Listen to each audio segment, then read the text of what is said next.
अस्सलामुअलैकुम। आज हम तरबियती कहानी नंबर 3 पढ़ें। आज महमूदा बाजी आई तो सब बच्चे उनके सर हो गए। बाजी, आज आप कहानी सुनाइए, आप कहानी सुनाइए। और बाजी कह रही थी, नहीं भाई, अम्मी जान बड़ी अच्छी कहानियाँ कहती हैं और उनका तरीका भी ऐसा ही है कि कहानी हम सब के दिल में बैठ जाती है। दिल में कैसे बैठ जाती है? टुन्नी पूछ बैठा। बैठा तो कुर्सी और चारपाई पर जाता है। बाजी ने दिल में बैठ जाने के मानी बताया, यानी कहानी अच्छी तरह याद हो जाती है, फिर भूलती नहीं। बाजी ने बहुत पीछा छुड़ाया लेकिन उनकी एक ना चली। बच्चों के बार बार कहने पर कहानी कहने को राजी हो गए। इन्होंने कहा, आज मैं अपनी एक उस्तानी की आप बीती सुनाऊंगी।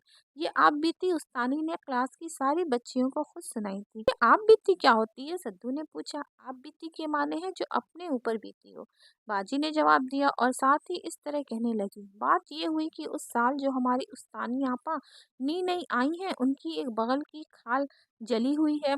जली हुई? सब बच्चे एक साथ बोल उठे। हाँ, जली हुई, बाजी ने कहा। वह कैसे? सारे ही बच्चों ने पूछा। यही बात तो सुनाना है। उस्तानी आपा जब अपनी ये आप बीती सुना रही थी तो उस वक्त उनकी आंखों में आंसू थे। हम सब ने सुना तो बड़ा तरस आया। तो जल्दी सुनाओ आपा दान, ये गुड्डू की फरमाइश थी। सुना तो रही हूँ। उस्तानी आपा ने बताया कि जब वह छोटी थी, यही 7-8 बरस की, तो वह कभी कभी घर से बाहर खेलने चली जाती थी।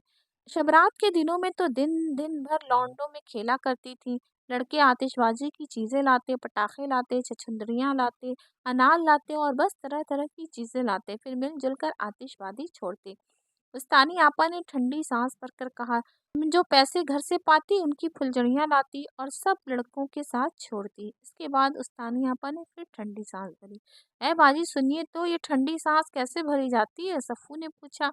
बादी ने बताया कि ठंडी सांस का मतलब है अफसोस करते। अच्छा, तो उस्तानी आपा ने अफसोस करते हुए कहा कि ठीक उस दिन जिस दिन शबरात होती है, यानी चांद की 14 तारीख को, दिन में अम्मी जान हलवा बना रही थी और मैं लड़कों के साथ आतिशबाजी छोड़ रही। उस दिन मैं नायलॉन की फ्रॉक पहनी थी, मैं हाथ उठाए फुलझड़ियाँ छोड़ रही थी और खुशी के मारे झूम रही थी।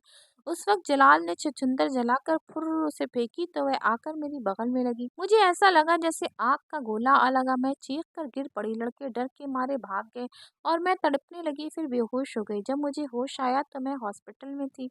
मेरे बगल और कंधे के ऊपर फाहे लगे हुए थे, पंखा चला जा रहा था। अम्मी जान ने बताया कि बेटी तुम दूसरे दिन होश में आई।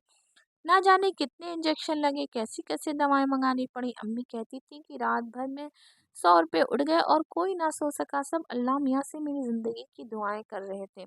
अल्लाह अल्लाह करके 1 महीने में ठीक हुई तो सब समझे असल बात क्या थी। बाजी ने आप बीती सुनाते सुनाते सवाल कर दिया और वह खुद ही बताया। जब जल्दी हुई छछुंदर बगल में लगी तो नायलॉन का कपड़ा आग पाकर जला और बगल में चिपक कर रह गया। बस इसकी जलन ऐसा लग रहा था कि सारे बदन में आग लगी है। फिर तो उस्तानी आपा ने आतिशबाजी से तौबा कर ली। फिर वह दिन और आज का दिन है। उस्तानी आपा ना तो घर से बाहर खेलने गई और ना उन्होंने आतिशबाजी की चीजें छुई। मेरी तौबा, मैं भी ना छूऊंगी, गुड्डू ने लंबी सांस लेकर कहा और सब बच्चे आतिशबाजी के नाम से तौबा करने लगे।